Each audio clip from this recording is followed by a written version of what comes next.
Մերձավոր Արևելքի տարածաշրջանում ստեղծված իրավիճակի պատճառով այսօր կիրականացվի առաջին հատուկ չվերթը այն Վրաստանի քաղաքացիների համար, որոնց դեպի Վրաստան վերադարձը չի կարող ժամանակին ապահովել համապատասխան ավիաընկերությունը։ Մասնավորապես չվերթը կիրականացվի այսօր Մասկատ, Օմանի Սուլթանություն, Թբիլիսի 19:00-ին տեղական ժամանակով։ Վրաստանի արտաքին գործերի նախարարությունը 3 տեղեկատվություն է տարածել հատուկ չվերթների իրականացման վերաբերյալ։ Ինչպես նշվում է արտաքին գործերի նախարարության տեղեկատվության մեջ, հաշվի առնելով մի շարք երկրների օդային տարածքի փակման հետևանքով առաջացած ճանապարհային խափանումները, Վրաստանի կառավարության որոշմամբ այն Վրաստանի քաղաքացիների համար, որոնց դեպի Վրաստան վերադարձը չի կարող ապահովել ավիաընկերությունը կիրականացնեն հատուկ չվերթներ։ Մուսկատ, Օմանի Սուլթանություն, Թբիլիսի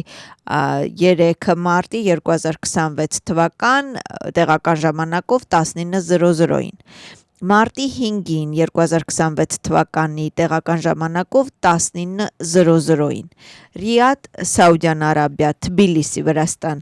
մարտի 4-ին տեղական ժամանակով 19:00-ին։ Բացի այդ, արտաքին գործերի նախարարության տվյալներով Վրաստան մեկնել ցանկացող Վրաստանի քաղաքացիները կարող են կապ հաստատել Վրաստանի համապատասխան դեսպանատների հետ։ Վրաստանի դեսպանատան Արաբական Միացյալ Էմիրություններում Աբու Դաբի թեժ գիծն է +971 54 23 24 335, հեռախոսահամար +9 71 2 553 36 83։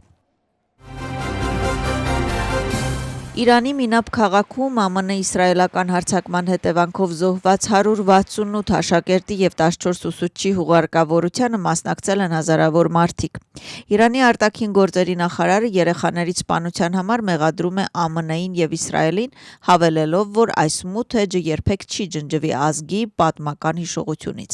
ԱՄՆ-ի և Իսրայելի կողմից հարձակումների արդյունքում Իրանում ներկայությամբ զոհվել է 787 մարդ։ Փետրվարի 28-ից ի վեր Իրանի 153 քաղաքներում և ավելի քան 500 վայրերում իրականացվել է մոտ 1000 հարձակում։ Իսրայելական ինքնաթիռները երեկ երեկոյան ռմբակոծել են Իրանի կառավարական կառույցները, այդ թվում Իրանի նախագահի գրասենյակը, Իրանի Գերագույն ազգային անվտանգության խորհրդի շտաբ բնակարանը, որը Իրանի ամենաբարձրաստիճան ֆորումի կողմից հանդիպումների համար օգտագործվող տարածքն է, և Իրանի բանակի սպաների պատրաստման կենտրոնը։ ԱՄՆ-ի կենտրոնական հրամանատարության տվյալներով նրանք ոչնչացրել են հրամանատարական կետեր, հակաօդային պաշտպանության համակարգեր, ռազմական օդանավակայաններ և Իրանի հեղափոխական պահպանների կորպուսի հրթիռների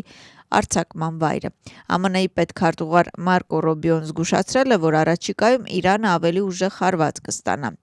Իսկ ԱՄՆ-ի նախագահ Դոնալդ Թրամփը հայտարարում է, որ ԱՄՆ-ն բավարար զենք ունի մշտական պատերազմի համար։ Իսկ ինչպիսի իրավիճակ է Իսրայելում։ Վերջին 24 ժամվա ընթացքում Իրանի հետ հակամարտության հետևանքով 289 մարդ է հոսպիտալացվել։ Սա մեկ օրվա թիվն է, իսկ ընդհանուր առմամբ 1050 մարդ է հոսպիտալացվել։ Իրանական հրթիռային սպառնալիքի պատճառով Իսրայելը բարձր մարտական պատրաստակամության կարգավիճակում է։ Լիբանանից Իսրայելի վրա արձակվել են նաև հրթիռներ և անօդաչու թռչող սարքեր։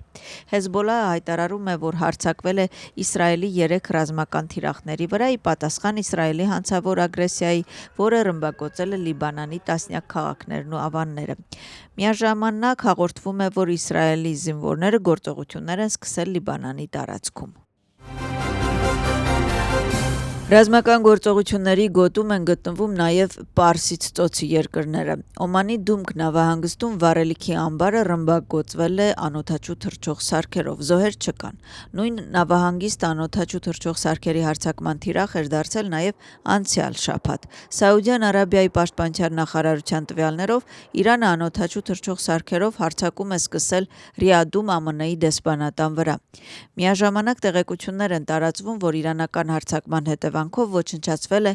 Բահրեյնում գտնվող ամերիկյան ավիաբազան։ Իրանը փակել է Հորմուզի նեղուցը և ասում է, որ կրակ կբացի նեղուցը հատող ցանկացած տանկերի համար։ Ներկայումս Հորմուզի նեղուցի մոտակայքում մնացել է մոտ 150 տանկ, որոնցից 4-ը վնասվել են։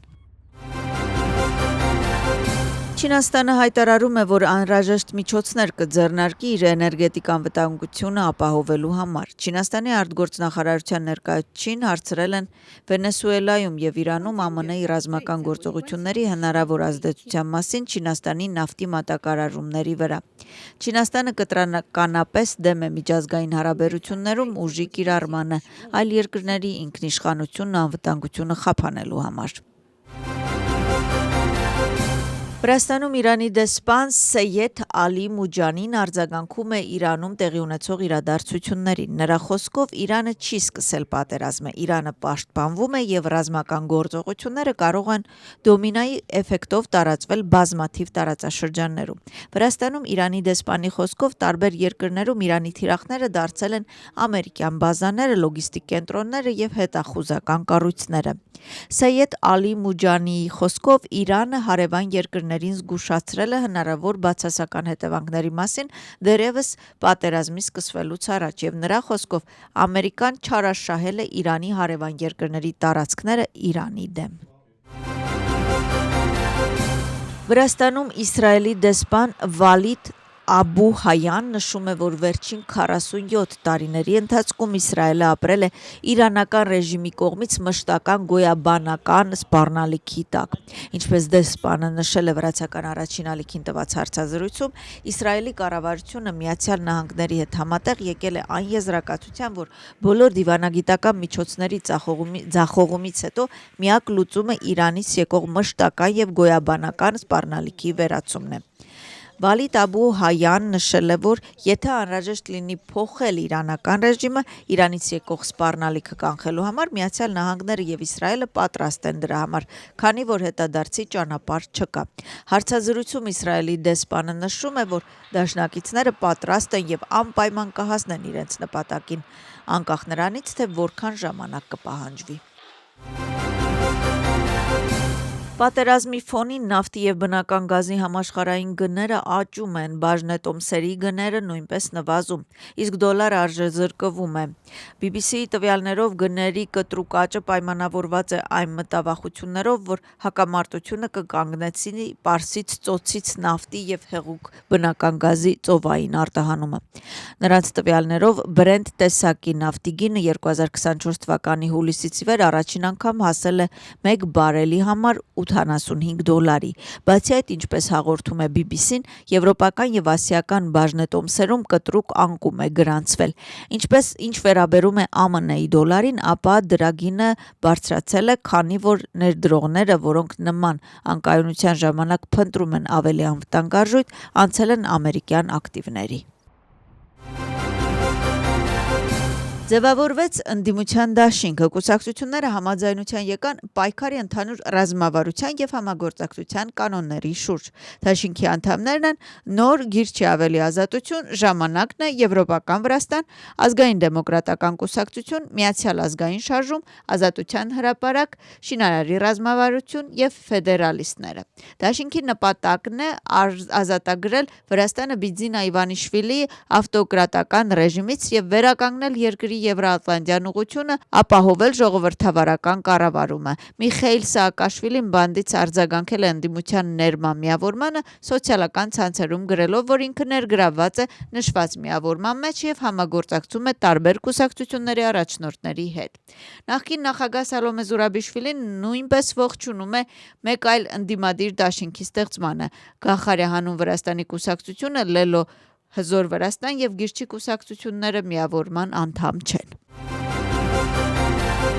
Որպես բացառություն միանվագ հնարավորության դեպքում մինչև դեկտեմբերի 31-ը 6 տարեկան դարձող երեխաներին հնարավորություն կտրվի գրանցվել առաջին դասարան 2026-2027 ուսուցիչ տարում։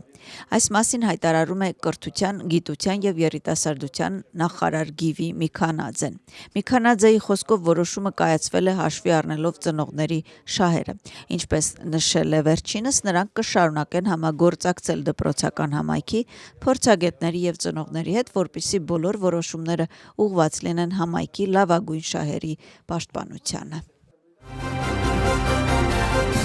Էկոնոմիկայի նախարար Մարիամ Քվրիվիշվիլին Բաքվում մասնակցել է Հարավային Գազայի միջանցքի խորհրդատվական խորհրդի 12-րդ նախարարական հանդիպմանը։ Հանդիպումը բացվել է Ադրբեջանի նախագահ Իլհամ Ալիևի ելույթով։ Նախարարական հանդիպման ժամանակ իր ելույթում նախարարը խոսել է երկրների միջև համագործակցության անհրաժեշտության մասին անվտանգ եւ կայուն էներգետիկ ապագայի համար։ Մարիամ Քվրիվիշվիլիի խոսքով Վրաստանով տեղափոխվող բնական գազը կարևոր նշանակություն ունի միջազգային, մասնավորապես Եվրամիության էներգետիկ շուկաների դիվերսիֆիկացման եւ մատակարարման անվտանգության բարելավման համար։ Բաքու կատարած այցի շրջանակներում Մարիամ Քվրիվիշվիլին երկկողմ հանդիպումներ է ունեցել նաեւ Ադրբեջանի Հանրապետության էկոնոմիկայի եւ էներգետիկայի նախարարների հետ։ Ներքին գործերի նախարարության միգրացիայի դեպարտամենտի աշխատակիցները նախարարության համապատասխան ստորաբաժանումների հետ սերտ համագործակցությամբ վերջին օրերին Վրաստանից արտաքսել են 98 օտարերկրյա քաղաքացու։ Գործող օրենսդրության համաձայն արտաքսված անձանց արգելվել են մուտք գործել երկիր։ Հատկանշական է, որ 2026 թվականի առաջին 2 ամիսներին արտաքսված օտարերկրյա քաղաքացիների ընդհանուր թիվը կազմում է 544։ Նախորդ տարվա նույն ժամանակահատվածի համեմատ ստացված վիճակագրական արդյունքը ներկայացվում է 346։ Այս տարվա հունվար-փետրվար ամիսների ընդհանուր տվյալների համաձայն երկիրը լքել է 1306 օտարերկրացի, որոնք խախտել են երկրում իրենց օրինական գտնվելու պայմանները։ Նրանց նկատմամբ կիրառվել է տարբեր չափերի տուգանքներ եւ արգելվել է մուտք գործել երկիր։ Վրաստանի բասկետբոլի հավաքականը 89-60 հաշվով հաղթեց Դանիային եւ անցավ աշխարհի առաջնության երկրորդ խմբային փուլ։ Խաղը տեղի է ունեցել Թբիլիսի սպորտի պալատում։ Դանիան առաջին խաղակեսում հետ մնաց Վրաստանից եւ մեր թիմը ընդմիջման գնաց 12 միավորի առավելությամբ։ Երկրորդ խաղակեսի տարբերությունը այնքան մեծացավ, որ վերջին 15 րոպեները ստացան ձևական տեսք։